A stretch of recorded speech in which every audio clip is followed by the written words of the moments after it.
There are a ton of voters who feel disaffected by Labour's rightward shift. They might have been hopeful, like I was, that even though the government was making pretty centrist noises before it took power, it would actually shift leftwards when it got into government. But obviously that has not been the case. And as you said, the Labour government does seem to be courting reform voters. And it feels like there is this void on the left. Labour's strategy isn't working. We're seeing reform get more and more popular as the government pushes up the salience of things like immigration. And what those of us on the left feel is that actually we don't have somebody making those strong left-wing economic arguments loud enough. And actually for too long, potentially the left has been sidelined by getting involved in culture wars, arguing amongst itself, when really in that chasm left, we've seen reform and fascism, far-right parties grow in popularity. And this is happening across Europe, of course, and across the US as well. And I think there was a glimmer of hope here. Jeremy Corbyn is still very much held up by many on the left as a figurehead, as an example of what we could have had. And it did feel, I always was slightly sceptical about Jeremy Corbyn at the helm of this movement, because I do think he has been put to the population and he hasn't succeeded. And I would like to see a new, not even a figurehead. I'd like to see more of a kind of a group of people getting together in alliance and some bridge building there. But people did feel that Corbyn and Sultana might be the start of this. And unfortunately, they haven't been. And I think you said this really well as well, that actually this is just another example of the things the left gets wrong. It spends far too much time infighting and is never focused and organised enough to actually get to the point it needs to be. And it's ridiculous because there is a huge appetite in this country for a left-wing alternative. People want left-wing solutions. They want more money for their public services. They want a redistribution of wealth. They want proper, fair taxation. But we're just crying out for people to make that argument loud enough. And I think what was really disappointing was that this just felt like a real lost moment. We saw on Saturday 150,000 plus people marching behind Tommy Robinson. Why is it that Tommy Robinson can organise people onto the streets to march for that, and yet Jeremy Corbyn, Zara Sultana and these other independent MPs cannot organise a membership portal? It's very, very frustrating. So that I think was the kind of gist of the article. Well, I mean, I suppose one potential answer to that question could be that Tommy Robinson has a whole network, an organised network behind him, and is potentially better funded, which would then explain why Zara Sultana was trying to encourage people to pay for membership in order to become that kind of organised that you can really only do if you have a pot of money from which to draw. What strikes me is that, I have reform voters or people who would be minded to vote reform who get in touch with this programme, who I actually agree with a lot of what they have to say insofar as they are disillusioned with the two-party system and first past the post.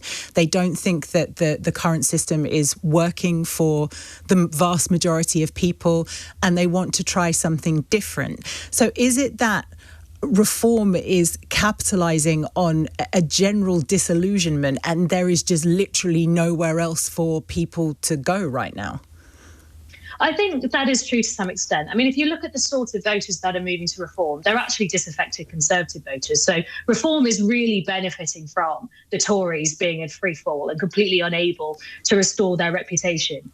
They are taking a lot of Conservative voters. Now, they are taking some Labour voters, but generally not really. And actually, the biggest loss of Labour voters are people going to the Lib Dems and the Greens. They are disappointed with this government shifting rightwards. I think you're absolutely right that actually across the country, there is a feeling like that kind of centrism that has presided over the last few decades is not really working. Living standards aren't improving. Modern capitalism isn't making people feel better.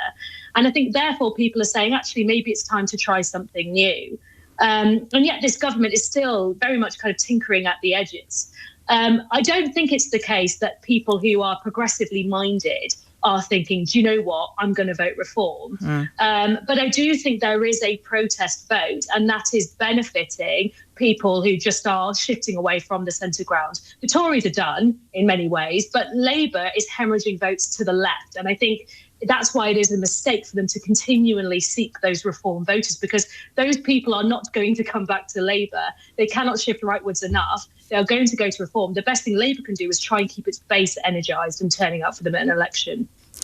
In terms of earlier, you referenced the left-wing economic policies that you wish that people were articulating more regularly and more strongly. What are the main ones of those? So I think for most people, they want to see changes to our tax system. And actually, this is something that goes across ideological lines. On the left and right, you get people calling for changes to the tax system. Of course, some people want lower tax, and those on the left say, actually, we need more money, but we need that money taken from the right parts of the country. So nobody, I guess some people do, but nobody wants to see the tax burden falling on working people. People can see that workers are working harder for less money. They're dealing with declining living standards, cost of living crisis, rising bills, and therefore the taxation burden shouldn't be on workers. It would be far better to tax assets, so things like capital gains tax, looking at that, looking at things like reforming stamp duty, looking at taxing land. That's actually something that you get arguments for on both the left and the right. There are also calls for a wealth tax. I've seen plenty of evidence for and against this, and I think it's something that needs a lot of looking into, because if you look comparatively with other countries, obviously they all have their own set of economic circumstances which make their success or their failure difficult to compare to the UK. But I think clearly what there is in this country is an understanding that the tax system isn't fair. People at the very, very wealthiest in society aren't paying enough tax. They aren't paying the same rate as they are on their assets as people are on their earnings. And that doesn't seem fair. So what we'd really like to see is somebody making the argument for redistribution that is fair, which means that working people aren't paying more, but they're getting better public services. And those who have the broader shoulders are paying more. And we've had COVID, we've had global upheaval. There is plenty of argument. We can see what's going on in Europe. We can see the need for more defence spending. You can make a really pragmatic argument for something like a patriot tax, where you say the country is in crisis. Those who can pay more should pay more. And it would be called a patriot tax because you mean a lot to this country and we hope you'll rejuvenate it with us. That is an argument that I think could win voters round. But nobody seems to have the bravery to make that at this present time.